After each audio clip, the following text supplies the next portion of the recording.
கொல்லிமலை. கொல்லிமலை எல்லாருக்குமே ஒரு டூரிஸ்ட் பிளேஸாக தெரியும். ஆனால் அங்கே இருக்கக்கூடிய மர்மங்களும் வினோதமான விஷயங்களும் யாருக்கும் தெரியாது. அதோட பேரே கொல்லும் மலை, மவுண்டைன் ஆஃப் டெத். இதுதான் காலப்போக்கில் மருவி கொல்லிமலை அன்னைக்கு நடைமுறையில் இருக்கு.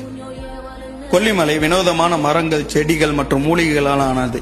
இங்க இருக்கக்கூடிய ஜோதிப்புல் அப்படின்னு ஒரு மூலிகை இரவு நேரத்துல மின்னக்கூடிய சக்தி வாய்ந்தது.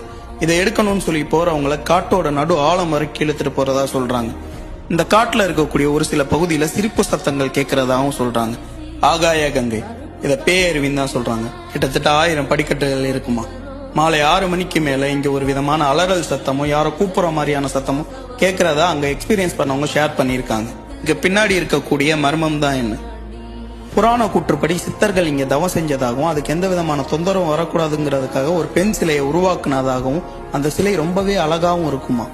மலை ஏறக்கூடிய பயணிகள் அந்த சிலையோட அழகுல மயங்கி அந்த சிலை பக்கத்துல நெருங்கும் போது அந்த சிலை அவங்கள கொன்றுடுமா. இங்க இருக்கக்கூடிய இன்னொரு மர்மமான விஷயம் என்னன்னா, 70வது கொண்டை ஊசி வளைவுல இரவு நேரத்துல சில பெண் உருவங்கள் தெரிகிறதாகவும் அதனால நிறைய விபத்துக்கள் இங்க நடைபெறுது. 2004 இந்த 70வது கொண்டை ஊசி வளைவுல நடந்த ஒரு உண்மையான சம்பவத்தை பத்தி தெரிஞ்சுக்கணும்னு நீங்க நினைச்சீங்கன்னா கமெண்ட் பண்ணுங்க. இந்த வீடியோக்கான பார்ட் 2 வீடியோவை நான் அப்லோட் பண்றேன். மறக்காம நம்ம சேனலை ஃபாலோ பண்ணிக்கணும்.